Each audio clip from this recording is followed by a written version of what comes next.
Like, how will you feel if an unfortunate situation happened? We are not praying for it. That you were kidnapped from the church. They kidnapped the whole church members. And for over 100 days, 100 days is more than 3 months. The government did not ask for you. The government did not go for your rescue. Nobody's talking about you. How will you feel? Anyway, that is the destiny of these people you are seeing on the screen. It has passed 100 days. They are in the captivity of the jihadists who stormed their place on Easter Sunday, April 15th. The kidnappers were, they were shouting that they don't need church again. They stormed Ariko village. Ariko village is in Kachia local government area. They killed several people. Even the number of people they killed have not been accounted up to today because so many of them are in the bush. They are in captivity. So they don't even know how many of them that were killed. And so many of them, as I said, including children, including even little children. And this thing happened in three churches. And up till now, these people have not been rescued. For 100 days, the rain has been upon them. The rain will come and soak their clothes. The sun will come and dry their clothes, and so on and so forth. Up to today, nobody's asking about them. If you ask questions, if you talk about these things, they call you enemy of Nigeria. Well, if because of all these things that will make people to call me an enemy of Nigeria, I will gladly accept it. I will gladly accept it, raising my head high. Like, look at, is this life? If you as a citizen, you are kidnapped when you were serving your God, because some persons don't need Christianity in Nigeria. And after 100 years, sorry, after 100 days, the government did not find you. You should know that you don't have government, number one. Number two, it speaks that government is not against what the terrorists are doing. No, how? How could it be on Easter Sunday? This thing happened up to today. We are not even talking about other Kayama, 150 people kidnapped in Kayama local government area. That is Kwara State. Those people have been staying there. And other people kidnapped in Borno State during the time that your abduction happened. The ones that were kidnapped even yesterday in Kogi State, writing exam, kidnapping every now and then. Churches, schools. If you talk, they will call you that, oh, you don't like Nigeria, you don't do this. Who like nonsense? No, who like nonsense? No, who like nonsense? Democracy, zero. Talks, terrorism. That is all politics is all about in Nigeria. Using talks, using this, using that, doing all sort of things, killing people, doing rituals for politics. And you said you have prosperity in view. Then the leaders of terrorists in government and people who form the terrorists are going free everywhere, going to televisions. You said you have prosperity in view. You are delusional. You're delusional. If someone has been raising an alarm about these people that were kidnapped, by now they could have released them. But some of you will come out to say that, oh, you people are raising an alarm, you people are doing this, the government is trying, this. Look at your lives. Look at their lives. So, there is a time and season for everything. If you still regard this season as a season to keep quiet or a season to sit at the fence, it doesn't concern me. I am an old man. I shouldn't put mouth in all this. And let me just say, you are doing yourself. You are not doing anyone. This is not the season to keep quiet at all. This is not the season to keep quiet. So many people have been kidnapped. They forget them totally. They died in the bush. Terrorists killed them. Like, they forget them totally. You called it a country. When the primary responsibility of the government is to protect lives and property of the people. Look at the Oyo case. They are using Oyo case to surround everywhere. Tinubu tried. 1/100 is a total failure.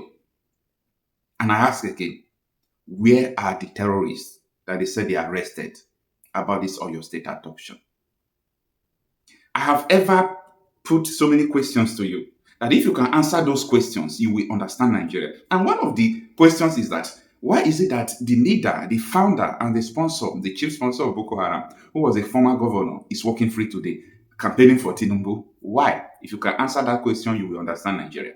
Number two, why is it that the whole people who confess that they imported terrorists into Nigeria to remove Jonathan, why are they in Aso Rock, in Senate, in government houses? Why are they free? If you can answer that question, you will understand Nigeria.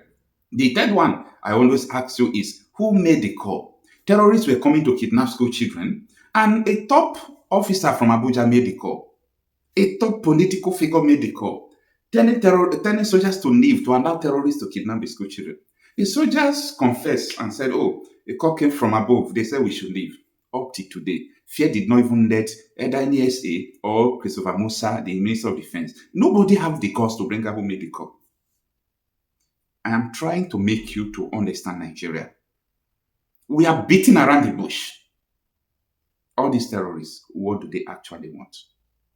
What do they want? What is their mission? I've said it countless times. I'm just trying to avoid repetition of things. But I know that I have new subscribers every day, and they needed to hear this. Look at people are in 100 days in detention captivity. 100 days in the bush. 100 days. Nobody is there to change their cloth because they were kidnapped from the church. They are infidels in their eyes. Nobody dare to go and do something, use helicopter to go and change their clothes, and so on and so forth. Like they change the cloth of your kidnapped victims. Nigeria is too deep.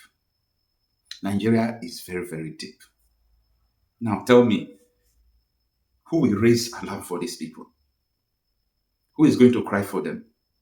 People kidnapping Bono, who is going to cry for them? People kidnapping Kogi Estate, who is going to cry for them? People kidnapping Kwara, who is going to cry for them? Like who is going to shout for them? All these conferences you people are doing, you people don't know what you are doing. No. Go and read history. You should know what is going on. This war is fierce like never before. This war going on in Nigeria is fierce like never before. It is dangerous as never before. But what do I know? It is what I believe it is what I'm just trying to convince myself that is what Nigerians want. Because if that is not what you want, tell me why you will be campaigning, doing election stuffs with people you know that they want terrorizing you. Tell me why you'll be supporting terrorists. Just tell me why. Like sometimes, if I'm asking question, I used to reason, what is wrong with me? I will start asking myself back question, what is wrong with me? Am I the only one thinking in this way that a Boko Haram sponsor, someone who create Boko Haram, even appoint Boko Haram commissioner, he's still working free today after he leave the office, and he's still campaigning for Tinubu.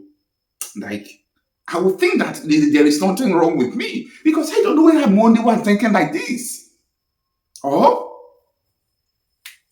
just remembering, flashing back what Kaubara just said that yes, our coalition, the coalition of Tinubu and Buhari, who imported the terrorists to remove Jonathan, I will be shocked. Like, these people are still in power. Tinubu is still there. Oshomon led them. They are part of the coalition. Kaubara made this statement, so it's a confessional statement, no longer allegation. And everybody is pretending they don't know. Like, some things will make me to be shocked. Like, is this a place? Is this a country? Is this a place? There are some things that is better to be left unsaid. Like, you just forget about it because no matter what you say, at the end, the masses, some of them, not all of them, will still join the government to even find you and kill you. The masses, some of them will still join the government to find you and kill you. Ignorance is a dangerous thing. No wonder the Bible says it was prophecies that my people are destroyed because of the lack of knowledge. It didn't say my people are saved or my people are destroyed because of weapon. My people are destroyed because of war. My people are destroyed because they don't have money or they are hungry. No. My people are destroyed because of the lack of knowledge, because of the lack of understanding. And that is what is killing us. And there is nothing more. In the week that was, I don't know when the young man gave the interview that has provoked a debate. He tagged it, he identified what he called the Olodo uprising. In the week that was, at least that was when I saw it for the first time. And I laughed, not because I found anything funny, but because the young man, and I think my gray hairs qualify me to call him a young man, The young man was identifying something in his time, but he was seeing the latter stage of something that had started in my own generation when I was probably his age. And what was this thing? I spoke about weaponized ignorance for the first time in 1994 when I wrote a piece for what was then the AM newspaper. I identified weaponized ignorance, which has battered weaponized poverty, being promoted by the Nigerian state, then under General Abacha, against the Nigerian people. It is not person based, it is a systemic decision to impoverish the people, but they started it with weaponized ignorance. The young man is identifying the same phenomenon, but what he's seeing is the byproduct, which is the elevation of idiocy at a mass level, which has led to the stupefaction of an entire state. Nigerians are painfully ignorant.